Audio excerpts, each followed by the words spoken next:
Jalan. Assalamualaikum warahmatullahi wabarakatuh. Waalaikumsalam warahmatullahi wabarakatuh. Saya Imam Maulana. Saya Filan Nadam. Kami dari SMK Negeri 1 Cilengsi, CGP Angkatan 11 Kabupaten Bogor, Jawa Barat. Dengan fasilitator Bapak Ibnu Tricahyono MPD. Selamat menikmati.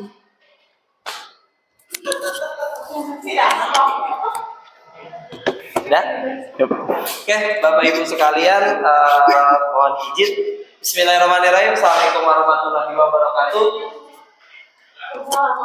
Waalaikumsalam warahmatullahi wabarakatuh. Selamat siang Bapak Ibu semuanya. Bagaimana Bapak Ibu kondisinya hari ini? Sehat? Tidak ada yang sakit Bapak Ibu? Semuanya sehat? Sudah pada makan siang semua Bapak Ibu? Alhamdulillah belum. Alhamdulillah sudah. Baiklah Bapak Ibu, mari kita mohon izin sebentar. Hari ini saya akan memaparkan aksi nyata saya mengenai mengimplementasikan pemahaman serta penerapan tentang budaya positif yang ada di sekolah. Aksi nyata budaya positif modul 1.4 yang akan saya paparkan hari ini. Bapak Ibu, mohon bantuannya dan mohon nanti pada saat saya bertanya, nanti untuk menjawab pertanyaan-pertanyaan saya Bapak Ibu. Oke, perkenalkan diri sebentar. Perkenalkan, nama saya Filan Adam. Mungkin Bapak Ibu sudah familiar dengan saya. Saya CGP Angkatan 11 dari Kabupaten Bogor. Dengan pengajar praktiknya yaitu Ibu Rizky Amelia SSI. Dan fasilitatornya yaitu Bapak Ibnu Tricahyono MPD. Yang pertama adalah tujuan dari budaya positif ini apa sih Bapak Ibu? Nah, inilah tujuannya. Yang pertama adalah membangun budaya positif yang ada di lingkungan sekolah, yang dimana kita adalah untuk membangun sebuah karakter-karakter murid. Setiap pendidikan akan menerapkan budaya positif yang dimana memiliki tujuan untuk membangun kebersamaan dan keberagaman kepada kepuasan untuk menentukan kebutuhan dasar dari suatu guru maupun anak didik, seperti kebutuhan yang diterima serta pengakuan dalam kemampuan pada siswa. Nah, di sini dari tujuan ini nanti kita dapat menerapkan yaitu namanya konsep inti dari budaya positif. Di sini ada beberapa konsep inti dari budaya positif yang akan saya jelaskan atau paparkan. Yang pertama yaitu perubahan paradigma belajar, yang kedua yaitu disiplin positif, yang ketiga yaitu nilai-nilai kebajikan, yang keempat adalah kebutuhan dasar manusia, selanjutnya yaitu adalah motivasi perilaku dari manusia, posisi kontrol guru, dan keyakinan kelas, yang terakhir adalah segitiga restitusi. Nah, dari konsep-konsep inti tadi, yang pertama adalah yang akan kita bahas adalah mungkin sudah familiar Bapak Ibu tentang profil pelajar Pancasila. Kira-kira profil pelajar Pancasila ada berapa elemen Bapak Ibu? Ada 6. Oke. Pembelajaran dengan paradigma baru. Nah, profil Pancasila ini kan adalah paradigma baru ya Bapak Ibu ya. Nah, di sini ada 6 elemen. Ada 6 elemen, salah satunya yaitu adalah beriman dan bertakwa kepada Tuhan Yang Maha Esa, berkebinekaan global, dan sampai nanti pada slide yang terakhir yaitu adalah kreativitas. Pembelajaran dengan paradigma baru ini merupakan pembelajaran yang direncanakan berdasarkan prinsip pembelajaran yang berdiferensial, sehingga para murid belajar sesuai dengan kebutuhan dan perkembangannya, mewujudkan profil pelajar Pancasila. Jadi profil pelajar Pancasila itu ada 6 elemen ya Bapak Ibu. Boleh ada yang mau menyebutkan Bapak Ibu salah satunya? Salah satunya apa Bapak Ibu? Mandiri, oke, gotong royong, kreatif, beriman dan oke, siap Bapak Ibu. Oke, next Pak Imam. Nah, di sini ada yang namanya miskonsepsi tentang teori kontrol Bapak Ibu. Nah, mungkin untuk teori kontrol semuanya sudah kita pahami ya Bapak Ibu. Nah, di sini ada ilusi atau guru mengontrol murid. Ilusi guru mengontrol murid. Kira-kira Bapak Ibu, kita sebagai pendidik boleh tidak ya mengontrol murid? Boleh Bapak Ibu? Ada yang boleh dan tidak? Tidak, nanti kita bahas kenapa tidak boleh dan kenapa harus tidak dikontrol murid tersebut. Ilustrasi yang kedua yaitu bahwa semua penguatan positif efektif dan bermanfaat. Terus yang ketiga yaitu ilustrasi bahwa kritik dan membuat rasa bersalah mampu menguatkan karakter. Yang keempat adalah ilusi bahwa orang dewasa berhak memaksa. Kira-kira Bapak Ibu ini positif atau negatif ilusinya semuanya? Ada yang positif, ada yang negatif. Yang paling negatif adalah yang mana Bapak Ibu kira-kira? Yang keempat yaitu orang dewasa berhak untuk memaksa. Kita selaku orang dewasa, mungkin di sini Bapak Ibu semuanya orang dewasa? Iya, oke. Orang dewasa semua berarti kita tidak berhak untuk memaksa kehendak diri kita sendiri. Oke, next, Pak. Oke, nah selanjutnya itu mengubah paradigma stimulus respon ke gimana Pak? Nah, oke. Mengubah paradigma stimulus respon ke pendekatan yaitu teori kontrol. Nah, di sini ada stimulus responnya Bapak Ibu. Nah, di sini ada stimulus respon dan di sini adalah teori kontrolnya. Di mana di sini adalah realita tentang kebutuhan kita semua. Selanjutnya itu semua orang melihatnya sama. Bapak Ibu saya tanya, kita sebagai pendidik, kita memiliki anak-anak yang individualnya atau karakternya yang berbeda-beda. Kita tidak bisa menyamakan semua orang atau karakternya. Selanjutnya yaitu kita mencoba mengubah orang agar berpandangan sama dengan kita. Setuju tidak Bapak Ibu? Tidak, karena setiap orang memiliki pandangan yang berbeda-beda. Yang selanjutnya adalah perilaku buruk melihat dari suatu kesalahan. Bapak Ibu, pada saat seseorang memiliki kesalahan, apakah langsung dijudge salah? Kebanyakan seperti itu. Oke, selanjutnya yaitu orang lalu bisa mengontrol saya. Bapak Ibu kira-kira kita di sini dikontrol oleh orang atau tidak? Atau misalnya Bapak Ibu mau tidak dikontrol oleh orang? Tidak. Oke. Saya bisa mengontrol orang lain? Matching tidak Bapak Ibu dengan yang ini? Kalau kita tidak mau dikontrol berarti kita tidak boleh mengontrol orang lain. Selanjutnya itu pemaksaan pada bujukan dan gagal. Terus yaitu mode berpikir menang dan kalah. Kebanyakan dari kita atau dari siswa kita selalu memikirkan adalah bagaimana caranya kita menjadi seorang pemenang. Tapi pada saat kita menjadi seorang yang kalah, apa yang terjadi Bapak Ibu? Banyaknya terpuruk. Ya Bapak Ibu ya, down. Terus habis itu menyesalkan diri sendiri atau bisa yang lebih parah adalah menyesali orang lain. Nah, dari teori-teori stimulus respon tersebut ada yang namanya teori kontrol. Nah, teori kontrol ini yaitu kebutuhan pada kita yang berbeda-beda. Setiap individual yang tadi saya katakan, tidak semua individual itu memiliki karakter yang sama. Pasti memiliki karakter yang berbeda. Selanjutnya, semua orang melihat yang sama. Padahal kita tidak bisa melihat semua orang itu sama. Setiap orang memiliki gambaran berbeda-beda. Terus kita mencoba mengubah orang agar berpandangan dengan kita. Ini juga tidak bisa. Mengapa? Kita harus berusaha memahami pandangan orang lain tentang dunia. Karena kan kita karakternya berbeda-beda Bapak Ibu. Terus selanjutnya, perilaku buruk dilihat dari suatu kesalahan. Semua perilaku memiliki tujuan. Saya nggak tahu tujuan saya apa. Apakah sama tujuan saya dengan Misipat? Berbeda. Apakah sama tujuan saya dengan Pak Sugi? Berbeda. Nah, setiap tujuan pasti memiliki setiap keinginan pasti memiliki tujuan yang berbeda-beda, Bapak Ibu. Selanjutnya, orang lalu bisa mengontrol kita. Teori kontrolnya adalah hanya ada yang bisa mengontrol diri kita. Hanya ada yang bisa mengontrol diri kita. Siapa yang bisa mengontrol diri kita? Ya kita sendiri yang utamanya. Terus selanjutnya saya bisa mengontrol orang lain. Teori kontrolnya adalah Anda tidak bisa mengontrol orang lain. Mengapa kita tidak bisa mengontrol orang lain? Ada yang mau menjawab atau menanggapi? Mengapa kita tidak bisa mengontrol orang lain? Karena pada saat kita mengontrol orang lain, individual kita atau karakter kita pasti berbeda-beda. Walaupun misalnya intinya adalah tujuannya satu. Contoh kita selaku guru, Bapak Ibu, tujuan kita satu adalah mendidik. Tapi cara mendidik kita sama tidak? Cara mendidik saya dengan Pak Penta pasti berbeda. Cara mendidik anak-anak saya dengan Pak Sugi pasti berbeda. Selanjutnya yaitu kolaborasi. Nah, ini dia Bapak Ibu. Kolaborasi dan sangat penting untuk kita karena kenapa Bapak Ibu? Kita adalah manusia yang harus bisa berkolaborasi. Dari segi apa kita berkolaborasi?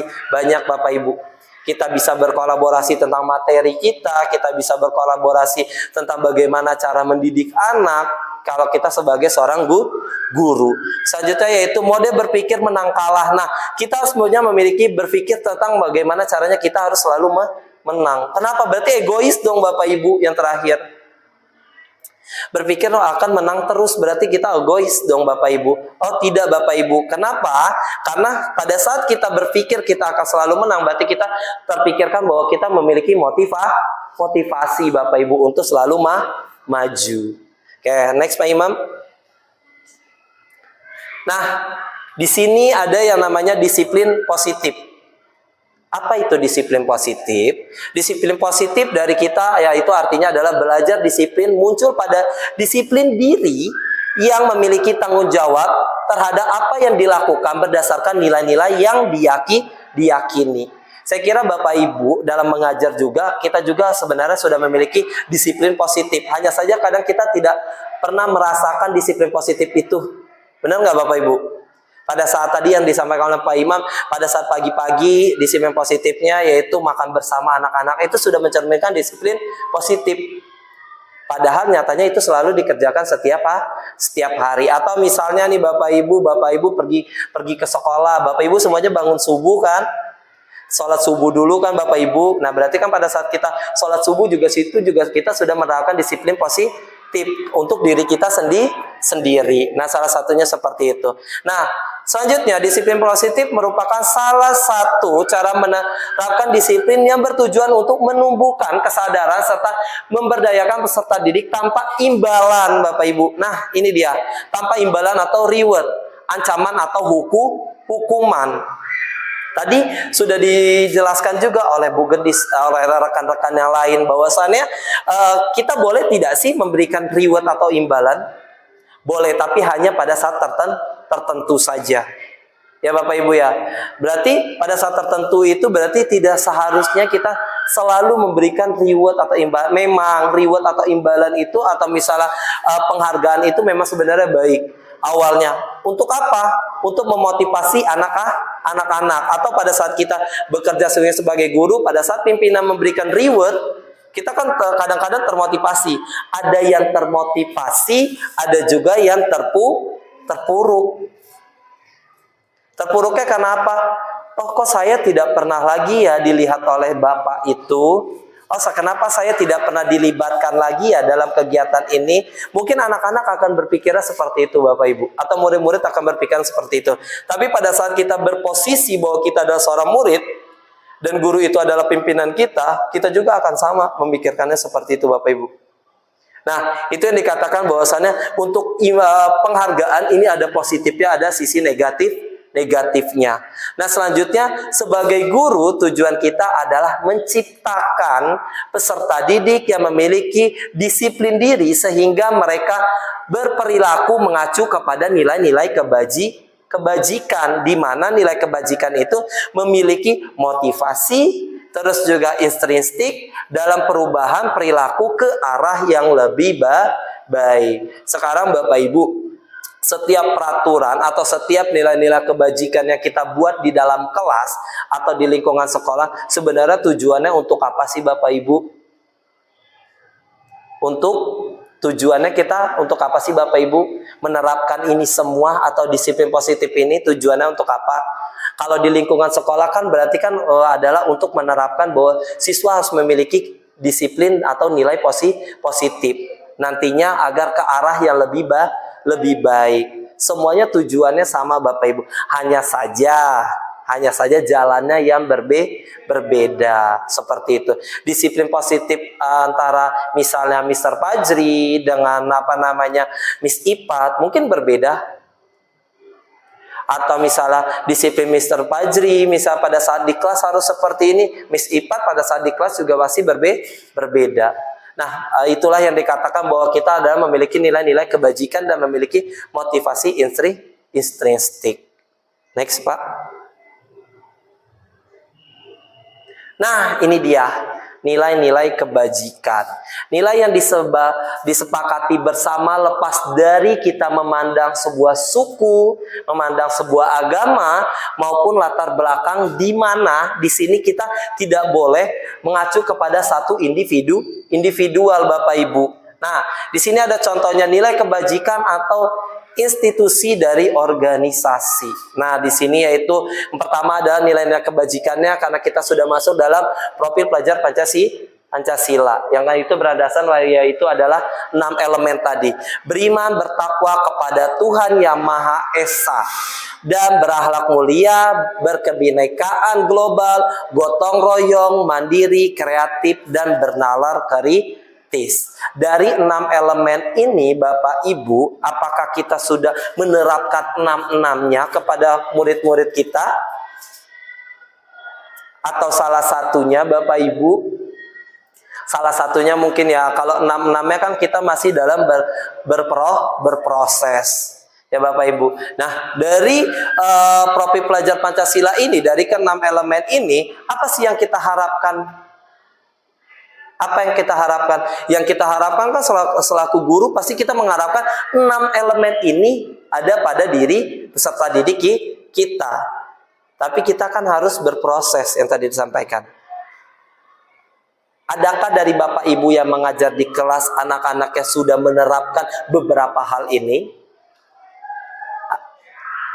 Ada yang mau dipahami?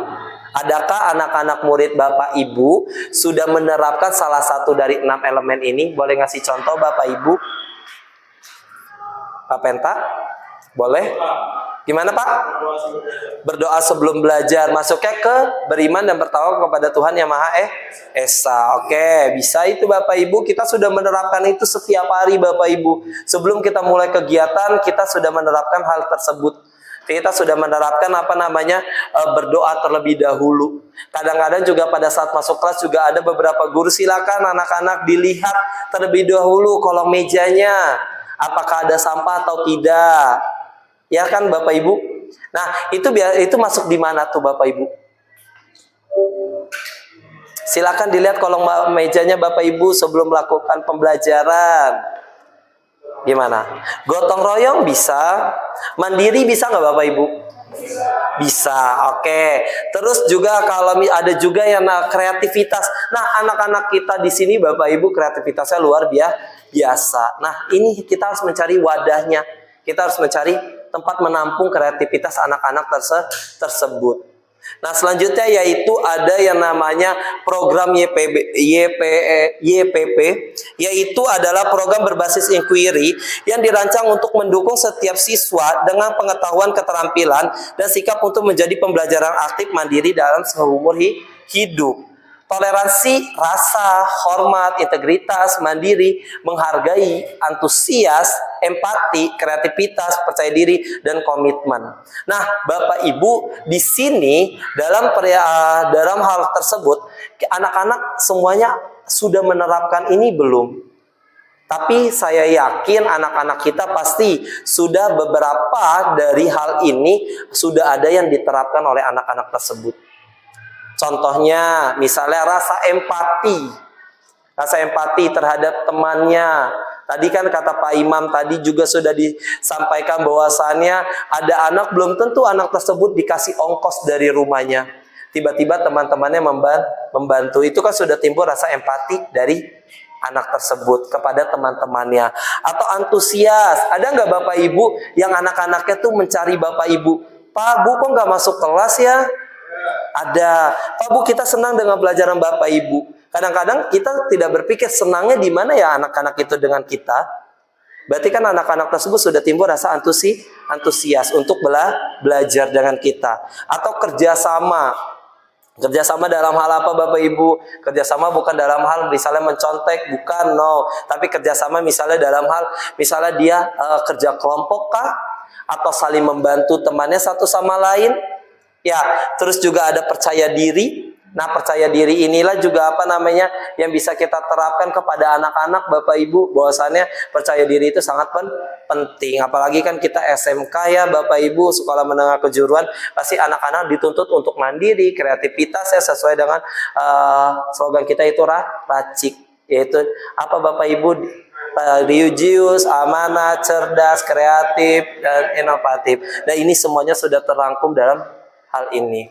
Selanjutnya adalah keterampilan skill.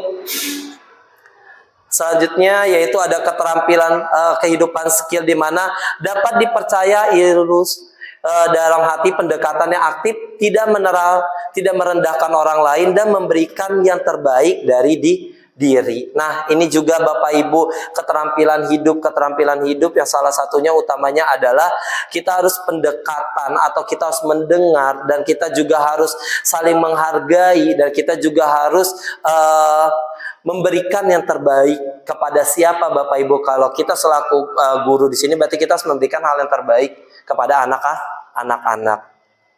Next, Pak. Selanjutnya yaitu kebutuhan dasar manusia, Bapak Ibu. Nah, pasti kita selaku manusia pasti kita membutuhkan kebutuhan dasar. Nah, apa saja sih kebutuhan dasar manusia itu? Apa yang dimaksud kebutuhan dasar manusia? Nah, di sini kebutuhan dasar manusia adalah segala sesuatu yang kita lakukan untuk mendapatkan apa yang kita inginkan. Apa yang kita inginkan. Seluruh tindakan yang kita miliki, tujuan tertentunya dan semua usaha terbaik yang kita lakukan adalah dalam rangka untuk kita agar kebutuhan dasar kita terpenuhi dengan baik. Saya kira Bapak Ibu semuanya juga pasti memiliki kebutuhan dasar Bapak Ibu. Kebutuhan dasar yang harus kita miliki. Ya Bapak Ibu ya. Next Pak Imam. Oke, selanjutnya, nah ini adalah 5 kebutuhan dasar manusia. 5 kebutuhan dasar manusia salah satunya adalah bertahan hidup. Tadi kata Bapak Ibu guru yang lain di sini, yang pertama bertahan hidup adalah kita pasti butuh makan, ya enggak? Butuh pakaian, tempat tinggal, keamanan, kesehatan, dan kesejahteraan. Terus selanjutnya, kasih sayang dan rasa diterima. Kita pasti menginginkan kita ingin diterima di kelompok kita. Kita menginginkan rasa kasih sayang, kerjasama di dalam kelompok. Selanjutnya adalah penguasaan. Bagaimana caranya kita dihargai, ya kan Bapak Ibu? Kita inginkan dihargai pendapat kita. Terus juga untuk dianggap dan diakui dan didengarkan. Didengarkan apa? Inspirasi kita. Terus juga kebebasan. Nah, kebebasan ini kita juga harus memiliki pilihan untuk coba, yaitu mampu mengendalikan arah di diri kita. Yang terakhir adalah kesenangan bermain, humoris, antusiasme, dan tertawa. Kita juga butuh Bapak Ibu kesenangan ini. Ya enggak? Kita kan kalau ngejar monoton, pusing, pasti kita butuh ini. Kita butuh bermain, kadang kita bercanda dengan teman sejawat. Seperti itu ya Bapak Ibu ya. Oke, next. Selanjutnya yaitu motivasi perilaku manusia. Motivasi perilaku manusia ini untuk menghindari ketidaknyamanan pada hukuman yang pertama. Mengapa? Karena kita adalah untuk mendapatkan imbalan atau penghargaan dari orang lain. Ini juga yang tadi kita sudah sampaikan di awal. Selanjutnya yaitu untuk menjadi orang yang mereka inginkan dan menghargai diri sendiri dengan nilai-nilai yang mereka percaya. Yaitu ini masuknya ke motivasi intrinsik. Next Pak Imam. Nah, di sini ada yang namanya hukuman. Sebenarnya materinya hampir sama dengan rekan-rekan yang lain. Nah, di sini hukuman adalah tidak rencananya, atau hukuman kan kita pada saat kita menghukum anak, kita tidak mungkin kan berencana dulu, saya besok mau menghukum anak itu. Enggak begitu kan Bapak Ibu. Pasti hukuman selalu terlontarkan pada saat anak melakukan kesalahan. Murid tidak tahu apa yang akan terjadi jika tidak dilibatkan. Yang selanjutnya bersifat satu arah. Terkadang kita selaku guru selalu menyalahkan murid. Kita selalu berpedoman satu arah tanpa menanyakan terlebih dahulu. Terus yang selanjutnya adalah berupa hukuman. Selanjutnya itu ada konsekuensi dan restitusi. Konsekuensi itu adalah murid tetap dibuat tidak nyaman. Kita sudah menanyakan, nah kenapa kamu melakukan hal tersebut? Tapi kita selalu membuat anak itu selalu terpojokkan. tanpa memikirkan psikis anak tersebut dan sebagainya. Sikap guru selalu memonitor murid. Nak, jangan duduk di sana. Nak, jangan keluar pada saat jam pelajaran. Itu kita kan sudah sudah memantau murid. Ya Bapak Ibu, kita hilang rasa kepercayaan kita terhadap murid. Selanjutnya yaitu restitusi, proses menciptakan kondisi bagi murid untuk memperbaiki kesalahan. Selanjutnya itu proses kolaborasi mengajarkan murid untuk mencari solusi. Bapak Ibu, saya tanya, apakah Bapak Ibu pernah memberikan statement, nak, solusi dari masalah kamu apa ya nak? Pernah menanyakan hal tersebut? Pernah. Alhamdulillah berarti kalau pernah. Tapi kebanyakan pada saat anak bermasalah kita selalu terburu emosi dan menjadi seorang penghukum. Tuh.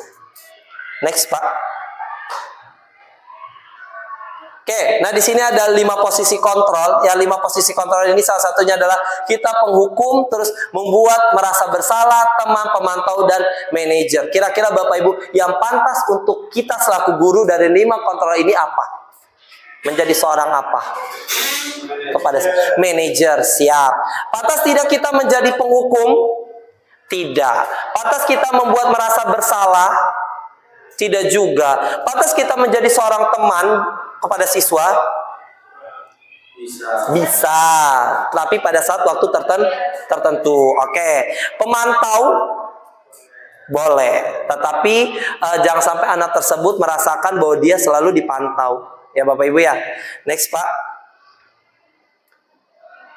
Nah, di sini ada contoh penerapan 5 posisi kontrol oleh guru. Ini saya mengambil kasus karena saya berada di bagian GDS, Gerakan Disiplin Siswa. Kasus saya yang selalu saya temui yaitu adalah siswa tidak memakai atribut lengkap pada saat upacara maupun datang ke sekolah setiap harinya. Ini sering terjadi setiap hari Senin atau pada saat masuk sekolah. Nah, kita tidak boleh menjadi sebuah guru, tidak boleh menghukum. Di mana hormat bendera selama 1 jam, boleh nggak Bapak Ibu kalau anak atributnya salah? Tidak. Berjalan jongkok mengelilingi lapangan boleh tidak? Tidak. Oke, terus membuat merasa bersalah. Nah, kamu kalau misalnya kayak begini terus, kamu gak kasihan sama Bapak, nak? Ini sudah membuat anak merasa bersalah. Dengan apa? Bapak harus berbicara dengan kamu selalu melakukan hal-hal tersebut dan membuat kekecewaan, kata Bapak. Ini nggak boleh ya Bapak Ibu ya. Next Pak Imam. Nah, selanjutnya yaitu ada namanya menjadi teman. Ayo dong kalian ikuti aturan sekolah, tolong bantu Bapak ya. Ini kan adalah kata-kata kepada temannya. Ya Bapak Ibu ya. Selanjutnya ada menjadi pemantau. Kamu sudah melanggar peraturan sekolah, kamu tahu konsekuensinya. Sebelum kamu masuk kelas, silakan beli atribut terlebih dahulu. Berarti kan kita memantau. Tetapi kadang-kadang kita harus memantau ya Bapak Ibu agar kita tidak lengah anak-anak dalam kedisiplinan di sekolah. Nah, selanjutnya yang terakhir yang harus kita jadikan adalah manajer. Apakah kamu tahu kesalahan kamu? Kira-kira bagaimana kamu memperbaiki kesalahan? Kita memberikan solusi. Kita menanyakan sebuah solusi dari sebuah permasalahan anak tersebut. Kira-kira Bapak Ibu, kalau misalnya anak tersebut melakukan pelanggaran berulang-ulang kali, Bapak Ibu gondok tidak? Anaknya itu lagi. Ya enggak? Kamu lagi. Itu berarti sudah ada kata-kata kamu lagi, berarti memojokkan. Ya Bapak Ibu ya. Tetapi terkadang makanya oleh karena itu kita berarti mulai dari sekarang harus bisa belajar. Belajar apa Bapak? Posisi kontrol kita selaku guru. Enggak Pak Imam? Nah, posisi kontrol apa yang Bapak Ibu sering lakukan? Kira-kira posisi kontrol apa yang Bapak Ibu sering lakukan? Next Pak. Menjadi teman. Kita lihat di sini yuk. Nah, saya kecewa sekali dengan kamu. Ini sering nih kita katakan. Kamu tidak pernah benar melakukannya. Ya enggak? Apa rencanamu untuk menyelesaikan masalah ini? Yang mana ketiga ini? Yang bagus yang mana? Yang bawah. Kita berarti harus mau belajar ya Bapak Ibu. Next lagi Pak. Posisi kontrol, apakah kamu, ayo lakukan demi Bapak, boleh nggak ini? Oke, kamu tidak pernah mendapatkan nilai jika tidak mengerjakan tugas yang Bapak berikan. Ini mah seperti ancaman. Next, Pak. Nah, keyakinan kelas. Mengapa keyakinan kelas menganggap bukan peraturan kelas? Apa bedanya sih keyakinan dan peraturan? Kalau keyakinan mah biasanya kan dibuat secara bersama. Kalau peraturan itu per individual.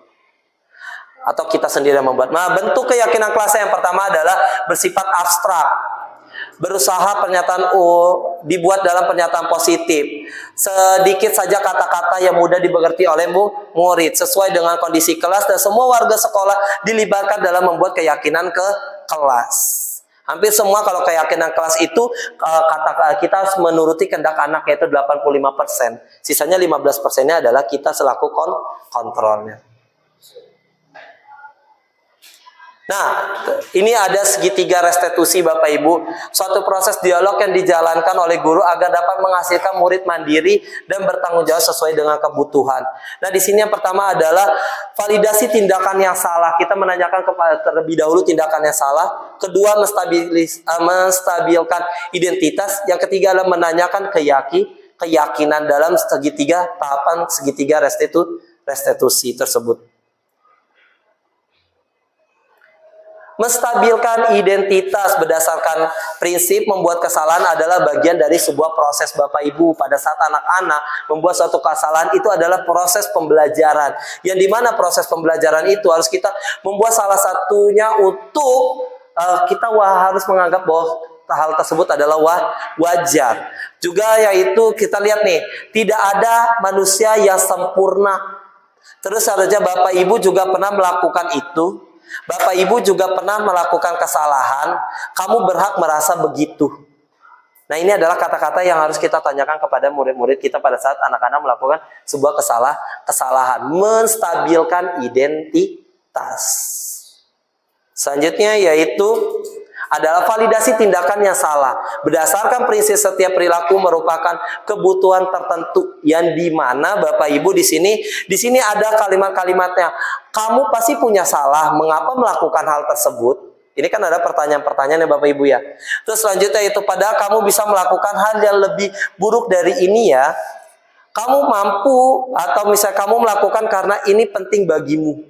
Nah, ini kalimat-kalimat atau kata-kata yang mungkin harus kita terbiasa mengungkapkan hal tersebut di segitiga restitusi pada saat siswa melakukan kesalahan.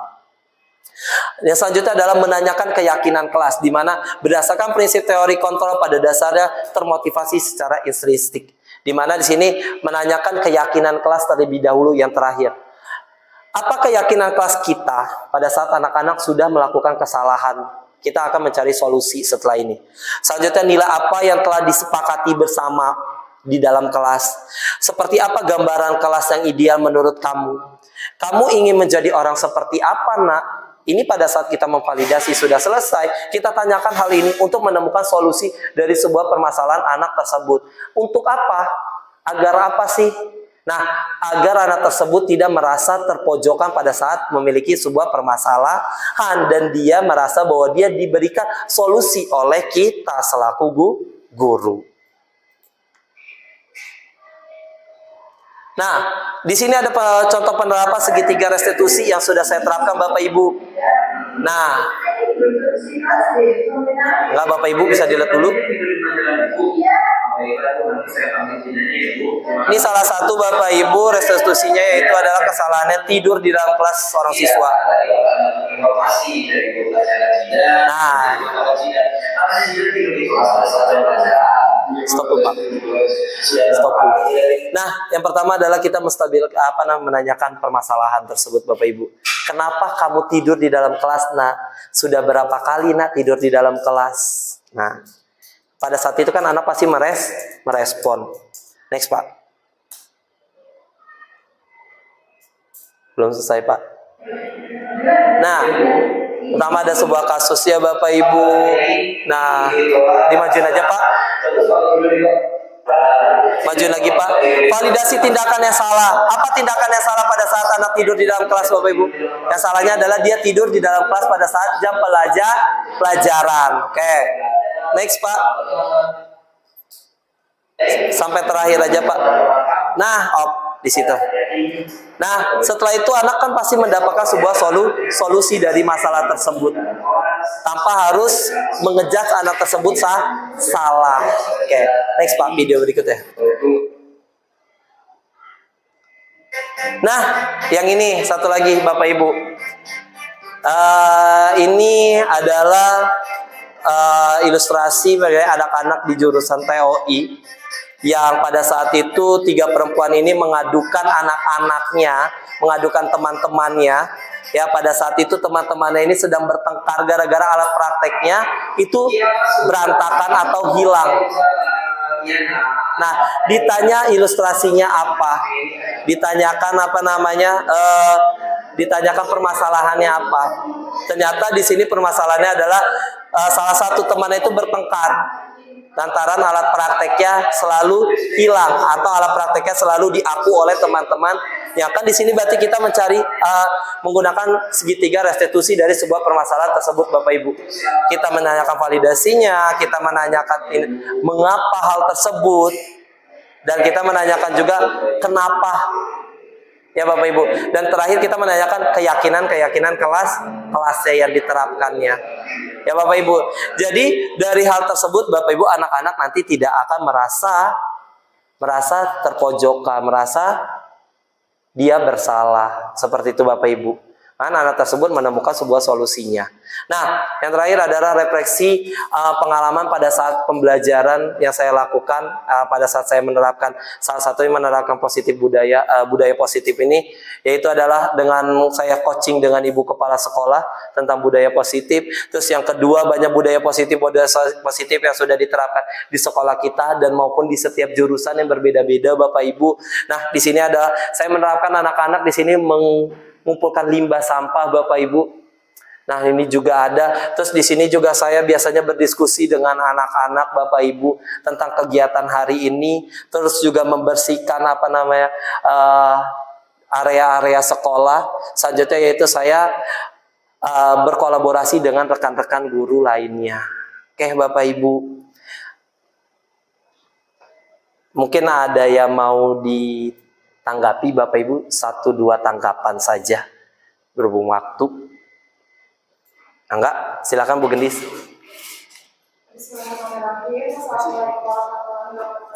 Waalaikumsalam warahmatullahi wabarakatuh. Ya. Sebelumnya saya izin menanggapi terkait presentasinya Pak Filan. Terima kasih sudah memberikan pematerian yang luar biasa dan juga mudah dipahami oleh saya sebagai audiens seperti itu. Mungkin yang ingin saya tanyakan adalah bagaimana strategi Pak Filan terkait adanya permasalahan peserta didik yang mungkin peserta didik itu melakukan kesalahan yang berulang seperti itu setelah dilakukannya segitiga restitusi. Bagaimana langkah selanjutnya seperti itu. Terima kasih. Sama-sama Bu Gendis.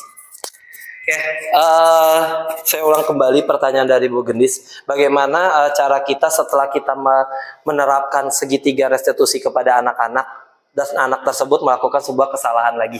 Ya enggak? Nah, yang pertama adalah Bapak Ibu, kita selaku guru tidak boleh bosan.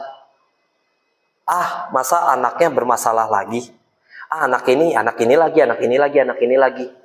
Kita tanya kembali Bapak Ibu. Kita tanya lagi kembali permasalahannya. Mungkin ada faktor lain Bapak Ibu dari hal tersebut. Contoh kita ngambil kasusnya anak ini datang terlambat. Berarti kan kasusnya apa? Yang pertama adalah kita bisa menganggap bahwa kasusnya yang pertama adalah kesiangan. Iya nggak Bapak Ibu? Yang kedua, mungkin dia tidak ada kendaraan nunggu temannya. Yang ketiga, mungkin dia tidak diberikan uang jajan Bapak Ibu. Jadi banyak faktor lain dalam sebuah permasalahan anak-anak tersebut Bapak Ibu. Dan kita selaku guru Bapak Ibu tidak boleh bosan-bosannya menangani anak-anak tersebut dan memotivasi anak-anak tersebut dan memberikan arahan yang lebih baik lagi ke depannya terhadap anak-anak. Nah, bila mana segitiga sudah diterapkan seperti yang tadi Bu Gendis katakan, anak masih melakukan hal tersebut, ya kita selaku pendidik Bapak Ibu yang tadi saya sampaikan, kita harus selalu mengingatkan anak tersebut. Saya yakin anak-anak tersebut pasti ujungnya adalah dia paham bahwasannya kita selaku guru menginginkan yang terbaik untuk dirinya. Itu ya Bapak Ibu ya. Jadi jangan bosan-bosan Bapak Ibu kita untuk mengingatkan anak-anak kita agar berperilaku lebih baik lagi. Itu sih Bu Gendis. Oke, mungkin satu saja ya Bapak Ibu ya penutup dari saya, yaitu Bapak Ibu, mungkin dari budaya positif yang sudah kita terapkan saat ini, yaitu adalah bagaimana caranya kita selalu menerapkan, kita selalu belajar, kita selalu melakukan hal-hal positif dan hal-hal negatif yang nantinya kita akan menjadi suatu role model untuk anak-anak atau peserta didik kita. Mungkin itu saja dari saya Bapak Ibu, kurang lebihnya mohon maaf. Bila taufiq wal hidayah. Assalamualaikum warahmatullahi wabarakatuh. Terima kasih. Alhamdulillah.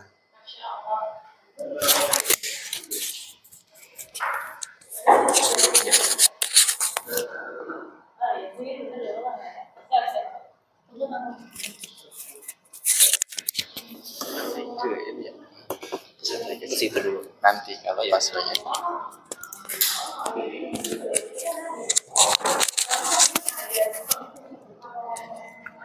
Oke, bismillahirrahmanirrahim. Assalamualaikum warahmatullahi wabarakatuh. Waalaikumsalam warahmatullahi wabarakatuh. Oke, Bapak Ibu semuanya, semoga masih semangat. Tadi Pak Pilan sudah memaparkan begitu gamblangnya mengenai budaya positif. Di sini pun saya akan memaparkan, tetapi mungkin saya akan lebih banyaknya berdiskusi. Karena tadi materi sudah disampaikan oleh begitu gamblangnya oleh Pak Pilan. Di sini sebelumnya perkenalkan dulu, yang udah kenal semua ya, nama saya adalah Imam Maulana, CGP Angkatan 11 Kabupaten Bogor, Jawa Barat. Kenapa kami berkolaborasi? Nanti kita akan lihat selanjutnya Pak Pilan. Nah, ini salah satu alasan kenapa kami berkolaborasi, karena pada dasarnya kami berdua adalah dalam satu rumpun fasilitator yang sama, yaitu dengan fasilitator kami, yaitu Bapak Ibnu Tri Cahyono, sedangkan untuk pengajar praktik kami berbeda. Untuk saya pengajar praktiknya itu adalah Ibu Feni Yekti Handayani. Nah, Bapak Ibu, agenda di pertemuan dengan saya itu pembukaan dan perkenalan tadi sudah ya, kita mengawali dengan pembukaan perkenalan, pemaparan penjelasan, tadi sudah dilakukan pemaparan dan penjelasannya oleh Pak Pilan. Saya tidak akan banyak ya, saya akan lebih menekankan tentang diskusi dan tanya jawab, dan terakhir adalah kita akan melakukan refleksi. Oke, kesepakatan diskusi kita.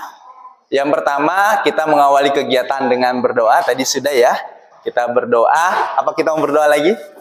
Enggak usah ya.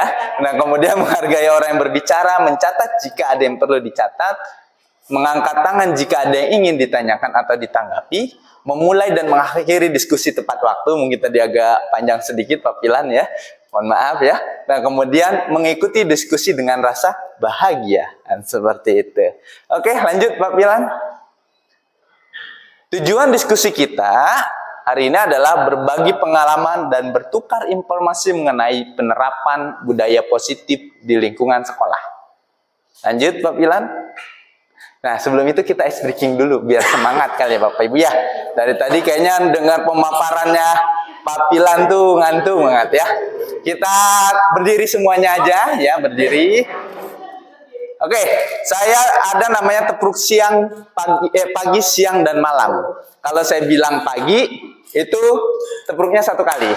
Kalau saya bilang siang, tepuknya 2 kali. Kalau saya bilang malam, tidak ada tepuk.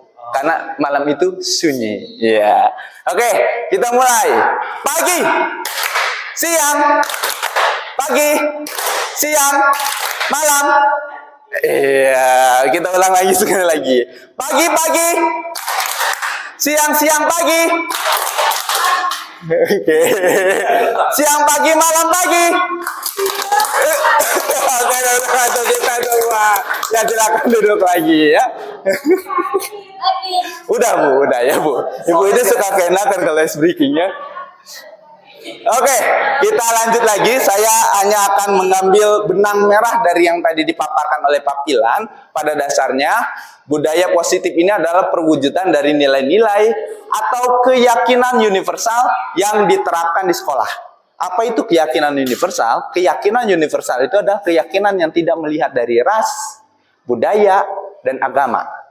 Seperti itu. Jadi keyakinan yang bisa berlaku kepada semua orang. Seperti itu. Oke, lanjut Pak Pilan.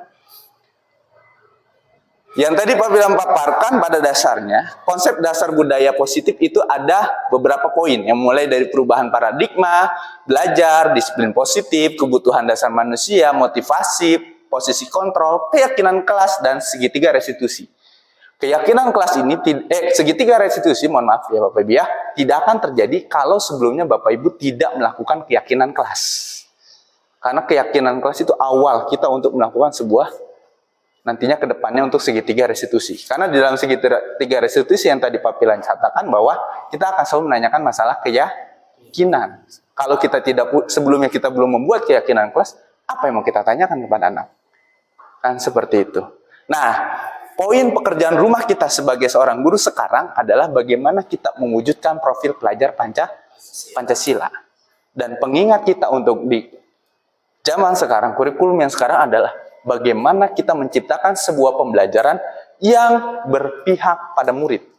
Berpihak pada murid ini jangan sampai terjadi sebuah miskonsepsi maafnya. Di mana berpihak pada murid bukan berarti semua kemauan murid kita layani. Bukan berarti seperti itu. Berpihak pada murid bagaimana kita bisa menuntun siswa. Bisa menuju ke kodrat yang mereka miliki ke arah yang lebih baik. Seperti itu. Bukan berarti nanti dibikin kesepakatan kelas, bikin belajar sambil mendengarkan musik, oh kita turutin, kan seperti itu. Belajar sambil makan nasi padang, kita turutin. Enggak kayak gitu ya. Seperti itu ya Bapak Ibu ya. Kita lanjut. Perubahan paradigma belajar, saya ambil garis merahnya saja. Tadi Pak Pilam menyatakan bahwa kita mulai mengarah dari yang tadinya stimulus respon menjadi teori kontrol. Stimulus respon secara garis besar yang tadi Pak Pilan sudah paparkan bahwa kita masih menganggap bahwa siswa bisa kita kontrol. Pada dasarnya siswa tidak bisa kita kontrol. Kita hanya bisa menuntun siswa seperti itu. Ya, kontrol dari diri siswa adalah dirinya sendiri. Kita lanjut. Oke, disiplin positif cenderung kita artikan sebagai sesuatu yang dilakukan seseorang pada orang lain untuk mendapatkan kepatuhan. Makna disiplin tuh ya, makna disiplin kita lebih cenderung kepada arah gimana orang itu dapat mendapat kepatuhan. Tapi kalau disiplin positif, bagaimana orang melakukan sesuatu sesuai motivasi intrinsik di dalam dirinya. Oke, lanjut Pak Pilan. Kebutuhan dasar manusia tadi yang Pak Pilan sudah paparkan ada 5 ya Bapak Ibu ya. Ada bertahan hidup, kemudian kasih sayang, penguasaan, kebebasan, dan kesenangan. Lanjut Pak Pilan. Ya, sekarang motivasi. Motivasi terdiri dari 2. Secara garis besar ada 2 ya Bapak Ibu ya. Ada motivasi eksternal dan motivasi internal. Eksternal itu adalah motivasi yang terjadi karena untuk menghindari ketidaknyamanan terhadap hukuman ataupun untuk mendapatkan sebuah penghargaan. Penghargaan ini akan juga menjadi sebuah hukuman. Namanya kita sebut dengan hukuman dari penghargaan yang menghukum. Kenapa ini bisa terjadi? Ketika anak sudah terbiasa mendapatkan sebuah penghargaan, ketika suatu saat dia tidak dapat penghargaan lagi, maka dia akan merasa dirinya tidak akan mau melakukan sesuatu lagi. Dia akan merasa lebih terpuruk. Udah enggak, ngapain saya melakukan itu lagi? Karena penghargaan buat saya sudah tidak ada. Itu namanya penghargaan yang menghukum. Itu yang kita takutin kalau anak terbiasa mendapatkan penghargaan. Nah, kemudian ada motivasi internal. Inilah yang kita disiplin positif di motivasi internal ini yang mau kita bentuk. Di mana anak melakukan sesuatu karena memang keinginan atau kontrol terhadap dirinya sendiri atas keyakinan-keyakinan yang mereka yakini. Lanjut, Pak Pilan. Oke, posisi kontrol guru ada 5 ya Bapak Ibu ya. Tadi Pak Pilan ya, sudah ya. Ada penghukum, pembuat rasa bersalah, teman, pemantau, dan manajer. Yang kita harapkan kita ada di posisi manajer. Lanjut. Nah, ini contoh penerapan 5 posisi kontrol. Ya, dan tadi Pak Pilan juga memakai atribut lengkap saat upacara, ini bisa kita lihat. Ada penghukum, bagaimana memberikan sebuah hukuman, contoh, penghukum patuhi peraturan sekolah, push up 10 kali, sekarang juga misalnya. Itu namanya penghukum. Nah, kemudian pembuat rasa bersalah, kamu lagi, Bapak sudah kecewa dengan kamu. Nah, kemudian teman, kamu lagi. Ya sudah, jangan gitu ya. Ayo gabung dengan yang lain. Untung ada bapak. Teman itu akan cenderung lebih kepada menolong atau melindungi anak. Nah, ini juga boleh kita lakukan, tapi tidak harus selalu kita lakukan seperti itu. Karena takutnya anak akan cenderung kepada kita. Dan akan membuat namanya guru ini, enakan sama guru ini. Guru ini mah baik gitu kan. Guru ini jahat, nanti akan ada konsep seperti itu. Itu juga tidak baik, tidak pas ya Bapak Ibu ya. Sebagai pemantau ini dia akan selalu balik ke konsekuensi. Kalau pemantau dia akan selalu kembali ke konsekuensi. Kamu sudah melanggar peraturan sekolah, kamu tahu konsekuensinya, silakan baris di barisan yang lain. Kalau pemantau itu akan selalu balik ke konsekuensi. Kemudian manajer, apakah kamu tahu kesalahan kamu? Apa kira-kira pendapatmu bagaimana cara memperbaiki kesalahan kamu? Jadi disinilah motivasi intrinsik yang mau kita bentuk pada saat posisi manajer. Seperti itu. Oke. Kemudian keyakinan kelas. Tadi Pak Bilang sudah memaparkan, kita ambil benang merahnya adalah sesuatu yang diyakini bersama yang berasal dari penyatuan pikiran untuk menjadi nilai-nilai kebajikan sebagai panduan perilaku dan interaksi di kelas. Yang tadi saya bilang, sebelum kita lari ke segitiga restitusi, harus dulu kita membentuk yang namanya keyakinan kelas. Oke, Pak Pilan. Nah, bagaimana pembentukan keyakinan kelas? Keyakinan kelas itu ada beberapa ciri ya. Yang pertama, lebih abstrak dari peraturan. Yang kedua, sedikit saja agar mudah diingat. Kalau peraturan kadang kayak peraturan sekolah kita aja, anak nggak akan hafal. Ini poinnya, yang ini berapa karena banyak. Kemudian berupaya pernyataan universal. Artinya dapat diterapkan dalam kondisi apapun dan tidak mengandung unsur tadi ya, sara dan budaya. Kemudian sesuai dengan kondisi kelas agar mudah diterapkan, dibuat dalam bentuk positif. Semua warga kelas ikut serta bersedia meninjau keyakinan kelas dari waktu ke waktu. Jadi keyakinan kelas itu nggak harus pagu. Jadi tahun ini buat, besok nggak usah ditinjau lagi. Itu harus tetap ditinjau kembali. Seperti itu.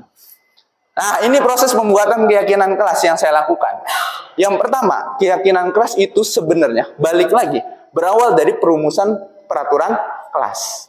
Perumusan peraturan kelas ini kita dapatkan dari mana? Dari aspirasi dari peserta didik. Kita akomodir aspirasi dari peserta didik. Kemudian dari peraturan-peraturan kelas pasti kita pilah lagi. Peraturan kelas menjadi keyakinan kelas ini kita pilah. Yang tadinya kalimat negatif kita rubah menjadi kalimat yang lebih positif. Misalkan dilarang datang terlambat. Menjadi kalimat yang lebih positif. Datang tepat waktu, seperti itu. Ya, dilarang berisik. Jadi kita ganti kalimat yang lebih positif. Harap, tenang, atau menghargai orang lain yang sedang berbicara. Seperti itu. Jadi kalimat negatif kita rubah menjadi kalimat positif. Kemudian semua rumusan peraturan kelas di siswa pun nggak semuanya harus kita akomodir. Kadang kita pilah juga kan. Kadang pengalaman saya melakukan ini, ada aja anak yang nyeleneh kan, naruh apa, aturannya apa. Nah itu kita pilah lagi. Oh ini tidak pantas ya Naya, kita rubah, kita buang. Atau kita tanya lagi ke anak-anak, perlu nggak ini tetap dilakukan? Oh nggak perlu Pak, kita ambil. Nah kemudian peraturan kelas menjadi keyakinan kelas dengan kita rubah menjadi sebuah kalimat yang positif tadi. Kemudian kita lakukan peninjauan dan segala macam, akhirnya mendapatkan sebuah pendandangan keyakinan kelas. Disepakati dalam kelas. Kemudian nanti kita tempel keyakinan kelas tersebut.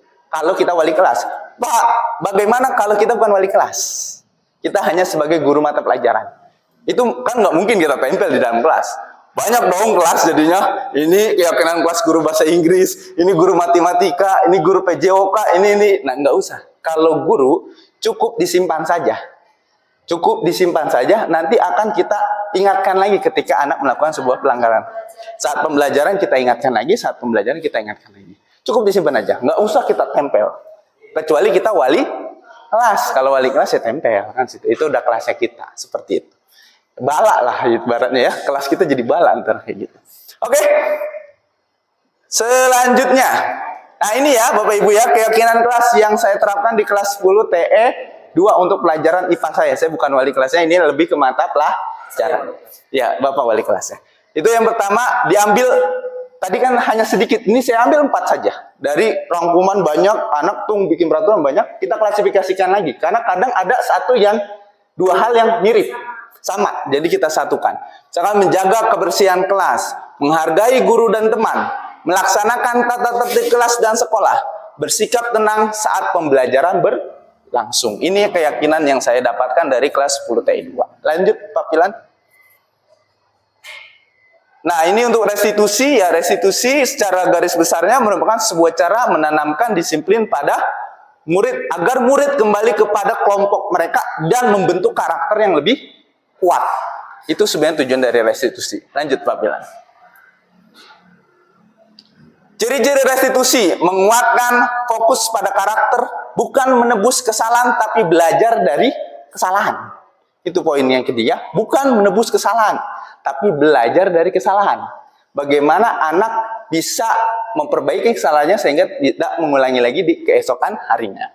Mencari kebutuhan dasar yang mendasari tindakan, tawaran bukan paksaan. Jadi restitusi itu tawaran, bukan paksaan. Kalau paksaan itu balik lagi ke hukuman, seperti itu. Memperbaiki hubungan dan menuntun untuk melihat ke dalam diri. Lanjut Pak Pilan. Oke Bapak Ibu, ini perbedaan antara hukuman, konsekuensi, dan restitusi. Hukuman, murid disuruh berdiri di depan kelas. Guru dengan ekspresi kesal. Pasti kita kalau menghukum itu udah ekspresinya udah melihat anak jalan dari sana aja udah kesel banget kan kayak gitu.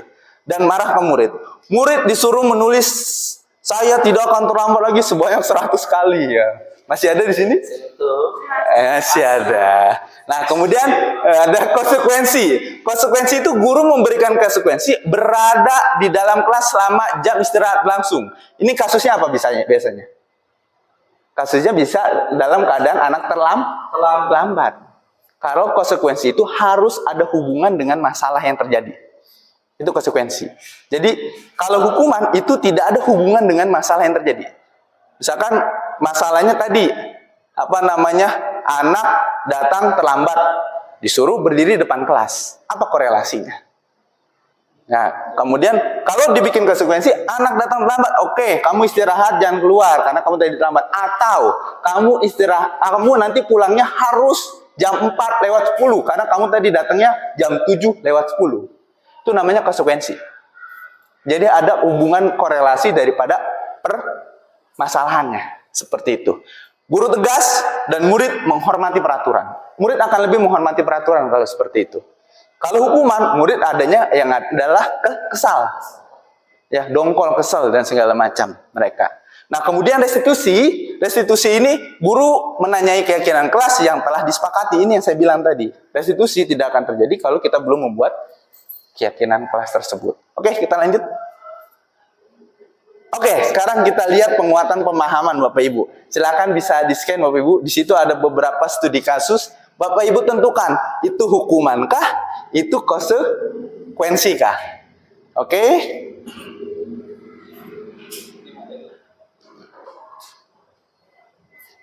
Sudah? Ya, silakan Bapak Ibu. Ada beberapa kasus di situ. Kira-kira itu hukuman atau konsekuensi? Sudah? Sudah Bu Misipan? Pak Pentas sudah?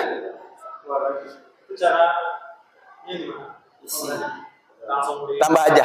Nah. Ya. Hukuman, konsekuensi.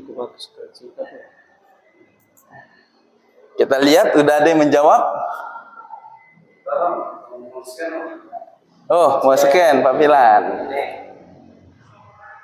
Kelihatan Pak Sugi? Pak Sugi terlihat? Oke. Sudah? Sudah? Siap. Padlet Pak. Kita pakai Padlet ya. Oke, kita lihat. Udah nggak usah di-scroll Pak Pilan di situ aja. Mencatat 100 kali di dalam buku kalimat, saya tidak akan terlambat lagi karena terlambat ke sekolah. Itu hukuman ya, betul ya Bapak Ibu ya? Karena tidak ada korelasinya. Kemudian lari mengelilingi lapangan basket 2 kali karena terlambat hadir di sekolah. Ayo, itu konsekuensi atau hukuman Bapak Ibu? Itu hukuman. Kecuali dia terlambatnya karena terlambat pelajaran olahraga. Misalkan, ini kayak kita rubah. Lari mengelilingi lapangan basket 2 kali karena terlambat hadir saat pelajaran olahraga. Itu bisa dilakukan. Karena itu ada hubungannya. Kan olahraga teman-temannya udah keringetan, dia belum keringetan. Maka wajar makanya jadi guru olahraga paling enak ngasih hukuman fisik. Karena masih sesuai. Oh, itu konsekuensi kan ya itu, ya.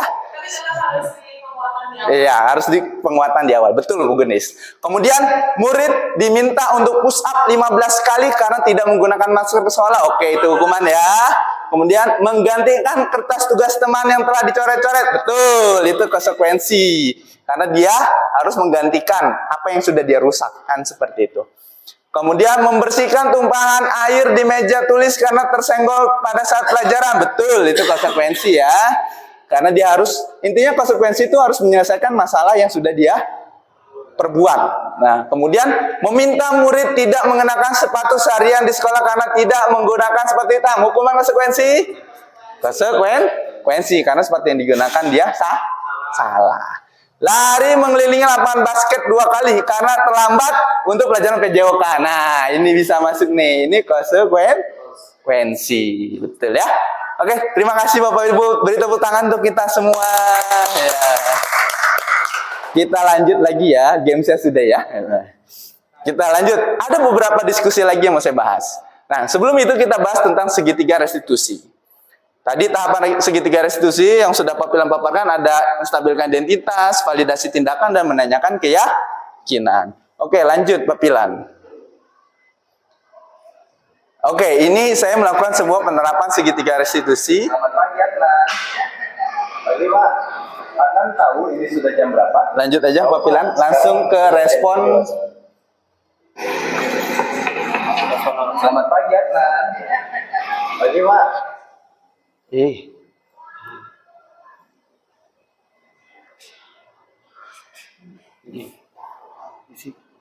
Lewat yuk.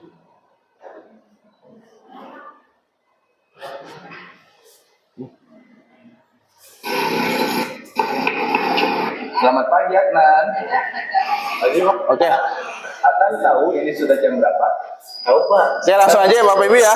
Itu agak sulit di scrollnya. Intinya dari yang tadi saya terapkan, saya menerapkan ada 2 kasus tadi ya Bapak Ibu ya, tentang keterlambatan dan tidak masuk sekolah karena tanpa keterangan. Itu paling sering terjadi lah di jurusan saya, khususnya di mata wali kelasnya saya, terlambat dan tidak hadir tepat waktu. Nah, refleksi yang saya dapatkan dari penerapan baik keyakinan kelas maupun restitusi tersebut, dari peristiwa tersebut, saya mencoba menerapkan budaya positif berupa keyakinan kelas dan segitiga restitusi, di mana dalam keyakinan kelas ini saya lakukan di kelas 10 TE2, sedangkan untuk segitiga restitusi coba diterapkan kepada siswa jurusan teknik otomotif. Kemudian perasaan saya merasa senang karena anak meresponnya sangat aktif, sangat responsif.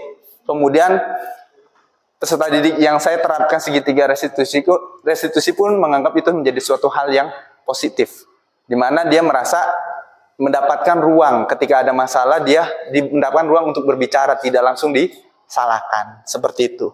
Kemudian pembelajaran yang bisa saya ambil, di mana dengan melakukan aksi nyata ini saya lebih memahami bagaimana penerapan langkah-langkah keyakinan kelas dan juga penerapan segitiga restitusi. Penerapan kedepannya saling berkolaborasi dengan kepala sekolah, rekan guru, dan murid agar keyakinan kelas ini bisa kita terapkan di semua kelas, dan juga agar keyakinan kelas ini nanti kedepannya bisa kita kembangkan menjadi sebuah keyakinan sekolah, seperti itu.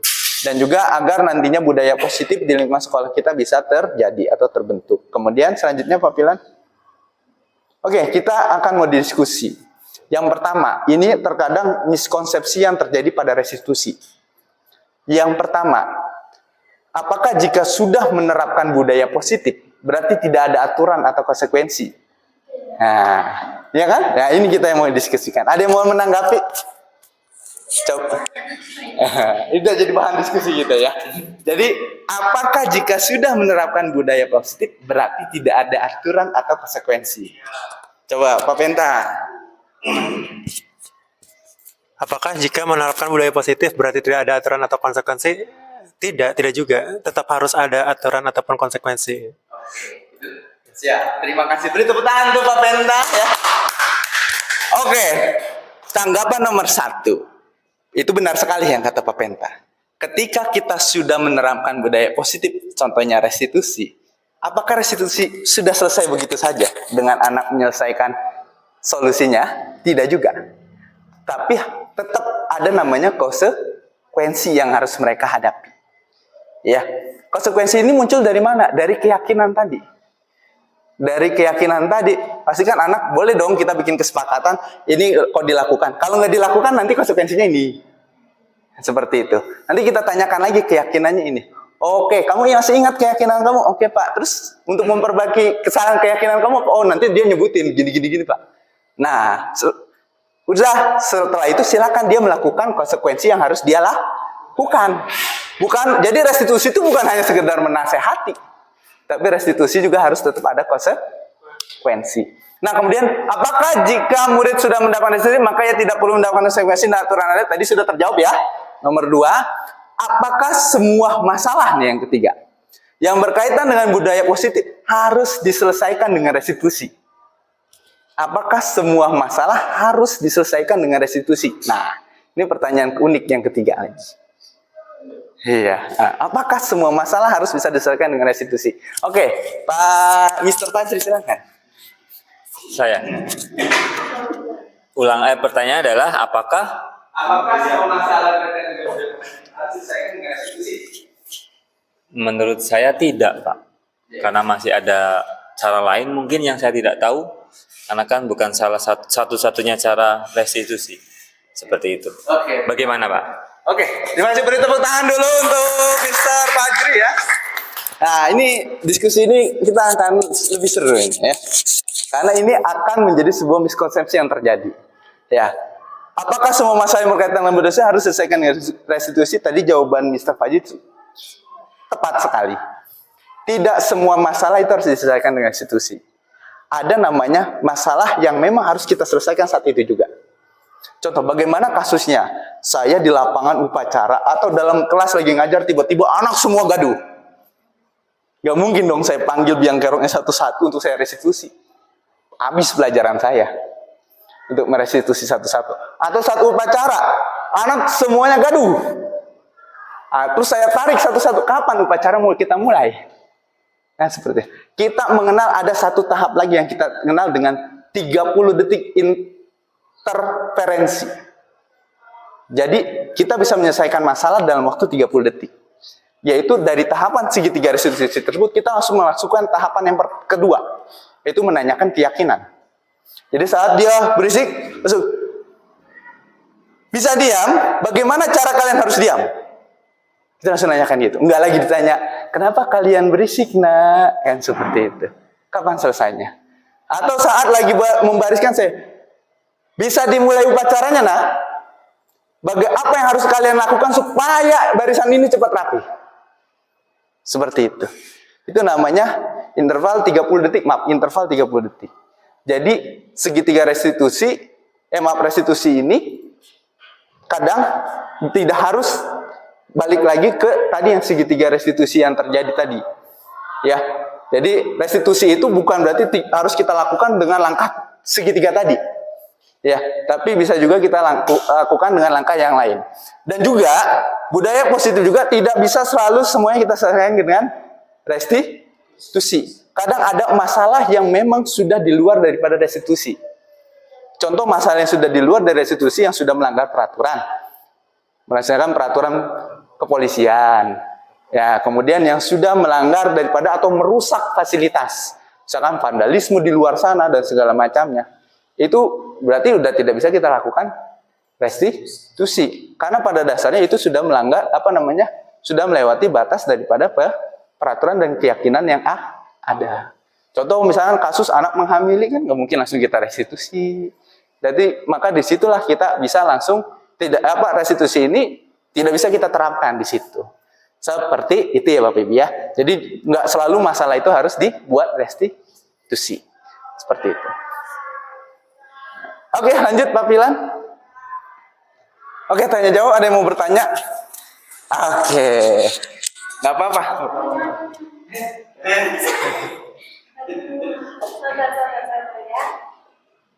Yang lain itu siapa? Siapa? Oke, seru ya?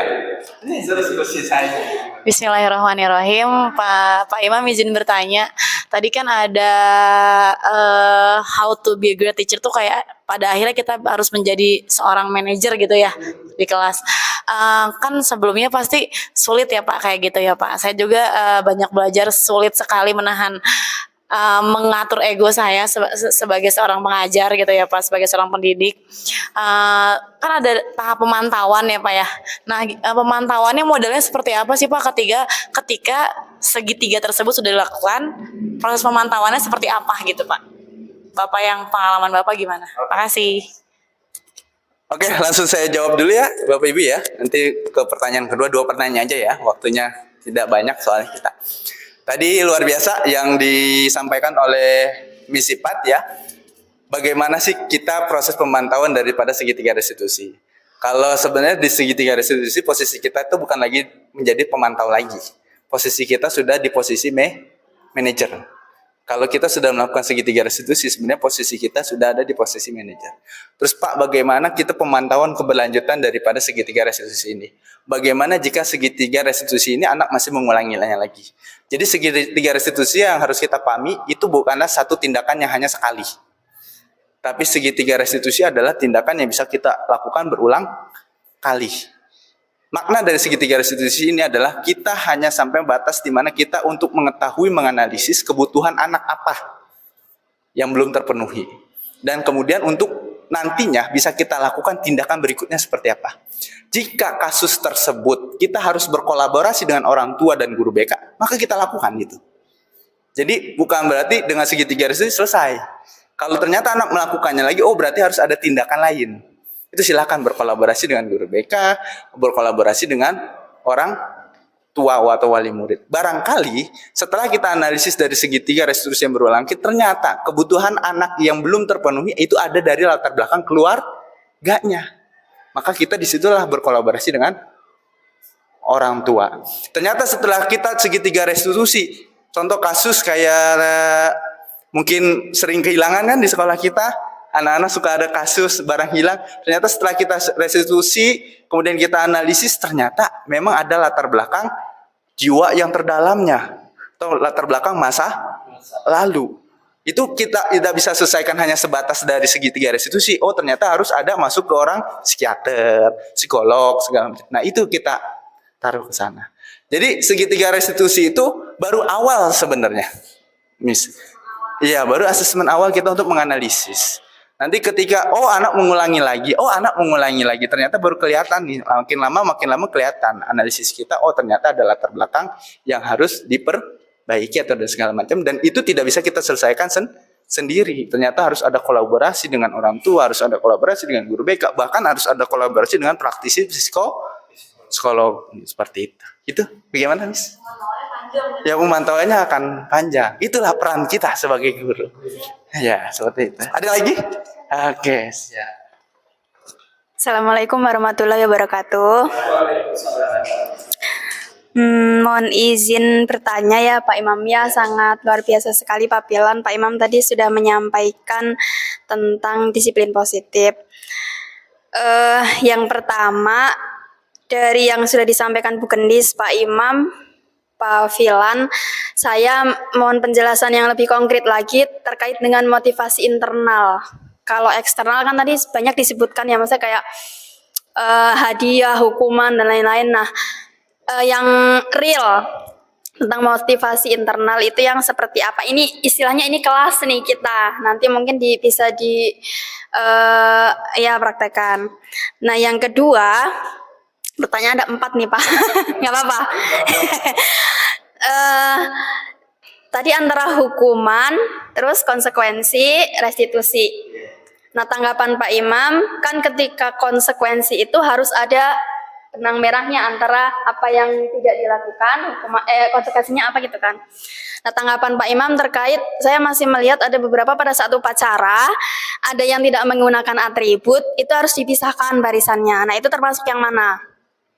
Terus yang berikutnya, tadi katanya kalau disiplin positif, restitusi itu apakah tetap ada tata tertib? Harus ada kan, karena itu sebagai acuan sekolah gitu. Nah, tanggapan Pak Imam terkait dengan poin, ini terkait dengan GDS nih, kan biasanya ada poin dan lain sebagainya. Nah, dalam hal ini seperti apa?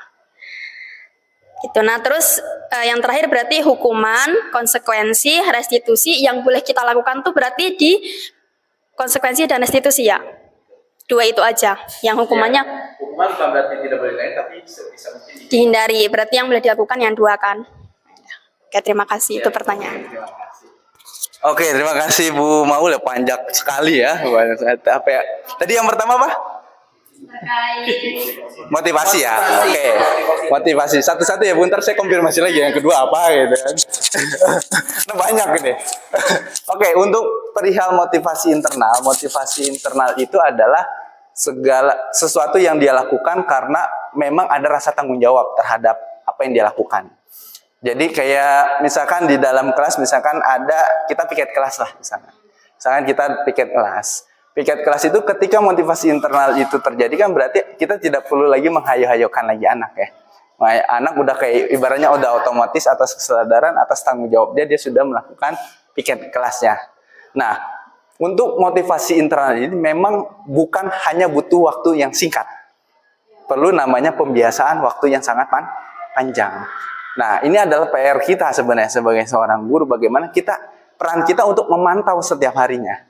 Diawali dengan kita akan selalu memperhatikan anak sebenarnya motivasi internal itu. Kita bagaimana kita memantau anak setiap hari, hayu piket sampai akhirnya akan muncul. Jadi bukan karena lagi dihayokan lagi, tapi karena memang oh ya udah, memang setiap harinya itu yang dilakukan. Karena memang untuk membuat motivasi internal, memang sebenarnya kalau dibilang harus dipaksakan, emang harus awalnya memang sedikit harus dipaksakan sebenarnya untuk motivasi internal ini terbentuk. Kalau tidak seperti itu mungkin tidak akan pernah terbentuk. Kita nggak mungkin kan anak zaman sekarang kita biarin aja gitu aja. Kita biarin itu tidak akan terjadi namanya membentukkan motivasi internal. Nah, motivasi internal ini juga bisa kita yakini dengan tadi keyakinan kelas. Karena dengan keyakinan kelas, dengan anak kita berikan kebebasan untuk berpendapat, mengutarakan peraturan-peraturannya. Jadi keyakinan kelas itu berbeda dengan peraturan. Kalau peraturan itu kan satu arah saja. Kita yang buat, udah Anda nggak mengikuti, harus mengikuti. Tapi kalau keyakinan kelas itu dari mereka, untuk mereka. Dari mereka kita mengakomodir, kita memilih, kita memilah, menjadikan sebuah kalimat positif, kemudian untuk mereka yakini. Nah, ketika itu dilakukan, seiring berjalannya waktu, ya insya Allah harapan kita adalah itu akan menjadi sebuah keyakinan untuk mereka. Karena akan ada rasa memiliki, ya, akan ada rasa memiliki di mana, oh iya ini peraturan gue yang bikin gitu kan ibaratnya. Ini keyakinan kita semua yang bikin, ya berarti kita semua yang harus melakukan seperti itu. Itu sih harapan dari keyakinan kelas untuk membentuk yang namanya tadi motivasi internal. Jadi seperti itu dari keyakinan kelas itu ya harapannya seperti itu Bu. Karena merasa oh iya saya yang bikin ya. Jadi kita sebagai guru cukup ngingetin aja kemarin keyakinan kelasnya gimana seperti itu. Oh iya Bu, saya harus menjaga kebersihan kelas ya udah sapu kan kayak gitu. Jadi nggak harus selalu tentang hukuman dan penghargaan seperti itu. Gimana Bu? Oke, yang kedua. Keyakinan kelas itu sama dengan kesepakatan kelas ya? Ya, kesepakatan kelas baru awal Bu. Jadi guru suruh bikin kesepakatan kelas itu maksudnya itu keyakinan kelas. Itu beda Bu. Jadi ibu baru kesepakatan kelas baru sampai di tahap awal untuk menuju ke keyakinan kelas. Jadi emang awalnya semua peraturan-peraturan kita sepakati. Jadi kesepakatan itu hanya baru sebatas peraturan aja. Peraturan yang disepakati. Sedangkan kalau keyakinan itu bahkan sampai dari mereka, kemudian keyakinan itu nanti ada tahap terakhir itu ada, itu panjang lagi ya. Kita ada memaparkan apa tanggung jawab siswa, apa tanggung jawab guru. Jadi misalkan guru menjelaskan, itu tanggung jawab guru dong. Guru menjelaskan, tanggung jawab siswa berarti mendengarkan, menyimak. Jadi keyakinan itu nanti akan dijabarkan seperti itu. Setiap orang punya tanggung jawab atas keyakinannya masing-masing. Seperti itu Bu ya. Jadi kalau ibu sudah melakukan kesepakatan kelas, itu sebenarnya sudah melakukan step awal. untuk menuju ke keyakinan. Karena kesepakatan biasanya masih hal yang negatif, tidak terlambat, kemudian tidak berisik, kan seringnya gitu kan, tidak berisik, tidak boleh izin dulu sebelum keluar, tidak boleh keluar, nah, pokoknya harus izin dulu dan segala macam gitu. Jadi lanjutkan kalau ibu sudah bikin kesepakatan kelas, coba ke step berikutnya yaitu menuju ke keyakinan kelas seperti itu. Oke, ada lagi tadi yang kedua. Tadi yang siswa dipisahin pas pacaran. Oh ya, siswa yang oh ya. Oke, nggak apa-apa Bu. Yang itu, kalau kasus itu, sebenarnya saya ada baca dari modul ini ada. Dari modul ini ada, di salah satu pas elaborasi, itu termasuk sebenarnya sebuah hukuman. Iya, siswa dipisahkan daripada atribut salah, terus di barisan. Itu sebenarnya maksudnya sebuah hukuman. Kadang juga, saya masih bingung. Kalau itu untuk konsekuensinya seperti apa? Iya, saya sendiri juga bingung karena masalah atribut, masa saya harus suruh beli? Ya kan, saat itu juga. Bagaimana kalau uangnya nggak ada? Kan seperti itu. Bagaimana balik lagi kalau anak tersebut nggak punya uangnya? Seperti itu. Nah, itu yang masih kadang memang ya mau tidak mau kita masih harus melakukan itu dengan terpaksa. Kan tadi yang saya bilang hukuman tidak harus selalu nggak bisa kita lakukan, tapi sebisa mungkin dihindari. Tapi ketika itu memang harus terpaksa kita lakukan, ya kita lakukan seperti itu. Ya, seperti itu. Apa tuh? Tata tertib. Oh, masalah tata tertib. Poin. Oke, masalah poin dan tata tertib dan peraturan sekolah tadi yang saya paparkan bahwa dengan restitusi bukan berarti tidak ada aturan atau konsekuensi ya. Nah, itu sepakat lah ya, kita harus tetap ada konsekuensinya. Nah, kemudian di sini untuk peraturan tata tertib, yang poin pertama adalah di sekolah ini mungkin yang masih kita belum sampai ke batas keyakinan sekolah. Kita hanya baru sampai batas peraturan. Kalau kita merujuk ke kurikulum merdeka, kita kan menunjuknya ke keyakinan finalnya akan ada di keyakinan kelas, finalnya akan ada keyakinan sekolah. Mungkin kita selama ini buat peraturan kan hanya baru satu arah. Anak datang PPDB, udah tanda tangan sepakati. Pokoknya peraturan yang ada apapun itu sepakati. Yang seperti itu. Tanpa kita bertanya dulu, tanpa kita memberikan tanggapan dari mereka, dari siswa. Ya, itu akan jadi PR yang panjang. Karena untuk membuat sebuah keyakinan sampai keyakinan sekolah itu perlu kolaborasi yang banyak. Kolaborasi dengan kepala sekolah. Iya, insya Allah lah Bu ya. Kolaborasi dengan semua guru. Dengan siswa, mungkin tidak bisa jadi nggak harus semua siswa, perwakilan aja setiap daripada jurusan ataupun dari setiap kelas untuk kita sama-sama menyepakati peraturan sekolah menjadi sebuah keyakinan sekolah. Itu sih kalau sampai budaya positif itu diterapkan tidak hanya di kelas tapi juga di sekolah. Finalnya di situ. Peraturan sekolah kita sepakati sampai menjadi keyakinan sekolah. Dengan konsekuensinya juga yang kita sepakati supaya nanti poin-poinnya yang kita sepakati sampai nantinya pada saat restitusi mungkin kan restitusi kalau kelas mah paling hanya wali kelas saja kan. Bagaimana kalau GDS di lapangan ya kan? Kita mau restitusi bagaimana sedangkan keyakinan sekolahnya belum ada. Kan seperti itu. Kita mau restitusi seperti apa? Keyakinan sekolahnya aja belum ada gambarannya seperti apa, baru adanya peraturan. Kita mau nanya keyakinan kamu apa? Apaan gitu jawabannya Pak. Pastinya kan. Nah, dengan adanya keyakinan sekolah yang kita harapkan nanti pada saat itu bisa kita lakukan restitusi. Yang tadi saya bilang langkah untuk restitusi ya dari awalnya kita harus dulu mempersiapkan tentang keyakinan yang mereka yakini supaya nanti kita tanyakan keyakinan apa yang kamu langgar, keyakinan apa yang tidak kamu tunjukkan. Kemudian hal apa yang bisa kamu lakukan supaya keyakinan itu bisa ditunjukkan lagi dengan kamu. Misalkan udah tahu nih konsekuensinya apa? Oh iya Bu, saya harus melakukan ini. Ya, itu menjadi sebuah konsekuensinya nantinya. Seperti itu paling Bu. Itu PR kita bersama lah intinya ya. Untuk mencapai keyakinan sekolah. Ya, siap Bu. Terima kasih. Ada lagi cukup ya Bapak Ibu ya? Cukup. Karena ini udah banyak sekali. Oke. Sebelum saya tutup, saya mau merefleksikan secara singkat aja ya Bapak Ibu ya. Yang pertama, peristiwa apa yang Anda dapatkan dari diskusi hari ini? Peristiwa apa? peristiwa tuh gimana situasinya? Menyenang, seru. Oke. Kemudian bagaimana perasaan Anda setelah mengikuti diskusi hari ini? Makin penasaran, makin termotivasi. Oke. Apa saja pembelajaran yang Anda dapatkan dari diskusi hari ini? Disiplin positif, disiplin restitusi, hukuman, motivasi, dan lain-lainnya. Oke. Apa kira-kira penerapan yang ingin Anda lakukan setelah mengikuti diskusi hari ini? Berharap bisa menjadi pendidik dan pengajar yang lebih baik dan sampai tahap ke manajerial. Oke, Bu. Tepuk tangan buat kita. Ya, itulah harapan kita. Semoga kita bisa menjadi posisi kontrol guru yang bisa menjadi posisi yang manajer, posisi yang ideal. Walaupun pada kenyataannya itu adalah hal yang sulit dan panjang karena kondisi di lapangan berbeda-beda. Ya, balik lagi ke kondisi tadi. Idealnya memang manajer, tapi kalau memang mau jadi pemantau boleh. Intinya hindari sebagai penghukum dan pembuat rasa bersalah. Yang mau jadi teman sesekali boleh. Kemudian mau menjadi pemantau itu silakan. Menjadi manajer itu lebih baik. Itu saja mungkin dari saya. Terima kasih.